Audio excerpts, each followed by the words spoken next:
Ito na, medyo tapos na kami mag-sabunan. Hindi ka na? Sabunan daw. Well, harapin na. Galing mo mate! Hindi kami Alep! konsentidor. Pero... Hindi daw konsentidor. We correct in private. Pero syempre, kailangan nyo malaman na... Kung hindi kayo konsentidor, nung una pa lang, nung paglabas ng video pa lang yun, nung nilabas niya pa lang yun, sinabihan nyo na kagad. Pero inantay ninyo ng ilang araw. Kaya na kung ano yung... Paano naging hindi konsentidor yun? Anong sabunan dun? Halatang for the engagement lang na naman kayo. Gusto nyo lang makita na makagawa uli ng bagong content na masusundan yung video nyo. Kasi yung video ninyo, rami ng views eh. Tanggap mo na? Ha? Okay, that's good. Tanggap mo. Pinuntahan pa nila. Gusto nyo lang ng another content. Kung talagang gusto nyo mag-sorry, hindi nyo na kailangan mag-video pa uli ng ganyan. Halatang for the clout lang kayo. Sensya na po talaga. Pero, ayun. Diba? Ba't kailangan i-video? Pwede mo nang gawin yun eh. Una pa lang eh. Yung chance mo mag-sorry, diba? Sana ginawa nyo na yun. Pero iba pa rin yung personal siyempre. Kung gusto nyo sabunin siya, nung una pa lang, tinanggal nyo na kagad yung video na yung pinatanggal nyo na kagad sa kanya. Pero nung ginawa nyo, hinayaan nyo ng ilang araw, ang tagal nun, pre. Naka-upload. Diba? Tapos, nung putok na, tsaka nyo biglang babanatan ng apology video. Apology kuno. Halatang hindi yun apology. For another engagement yun na naman sa social media ninyo. So, diba? May na lang, gagawa na lang ng so ngayon, wala dun si kuya na para magsusorry kayo. Diba? Halatang scripted kayo eh. Baba na kami. Diba? Another content. To grow is to be accountable. Oh, ito na. Earlier, di po namin naabutan si Kuya Jimmy Pascual. Daling ng script ah. To personally apologize. Friends, kamukha niya si Malupito, no? Pag nagbababay ni Chur si Malupito. Sorry to Kuya Jimmy for what I've caused. And of course, as well as to those people who got dragged into the issue. Sorry din po sa citizen of Zambales. The riding community, especially the off-road community.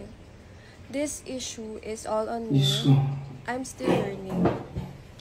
This one is... Gusto mo, babasa ka na nga lang. Ayusin mo naman. To be more scripted na nga eh. Especially on the road. And but anyway, laki ng views na naman. Engagement. Diba? For the content. Hindi naman talaga yung mga sorry. Wala naman talaga silang paki. Again, sorry diba? po. Kasi kung talagang may paki sila, tinanggal na agad nila yung video. Kagaya na ito, tignan nyo. Kung paano siya mag-reply sa mga comments. Diba? Oo. Sobrang bastos, hindi ba? Bastos na bastos. Fragile masculinity. Dude, hindi ganun yun. Hindi dahilan yung pagiging babae mo para mangupal. Yun lang yun. Walang pinipiling sexualidad, edad, bata, matanda, babae, lalaki, kung ano ka man. Walang pinipiling pagiging kupal. Halatang kupal ka eh, di ba? Oh? Tangin na. Grabe.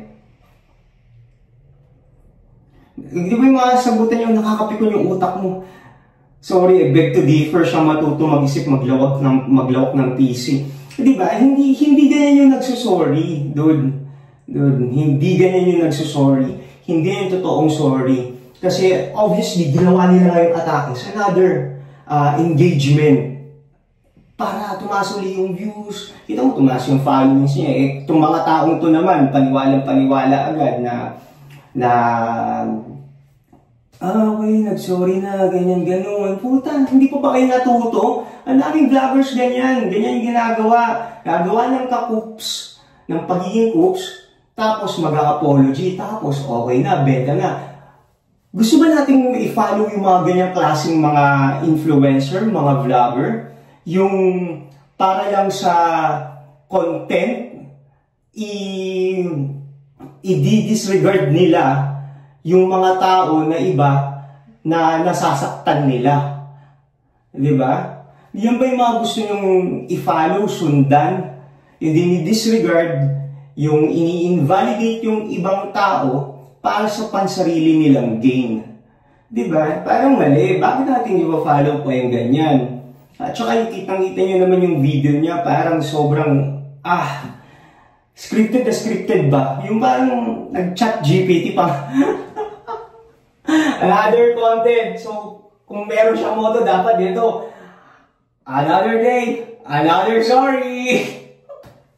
Oops! Grabe, grabe, grabe. Ang lala ng team nyo. Yun lang. Sobrang hindi genuine. Guys, huwag natin tinotolerate yung mga ganitong klaseng vlogger. Walang kwenta. Diba? Porkit kayo kasi makakita lang kayo ng dede. Nangina, Gina kaagad kayo. Akala nyo naman kung ano. Diyos ko. Nung unang tingin ko nga dito, kala ko nga si Malupiton lang to na nagpa-prank lang uli. Anyway guys, kayo nang mag-decide. I don't know. It's so crazy. This has been really crazy and tinawag na nga rin pala siya ng LTO. So, that's it.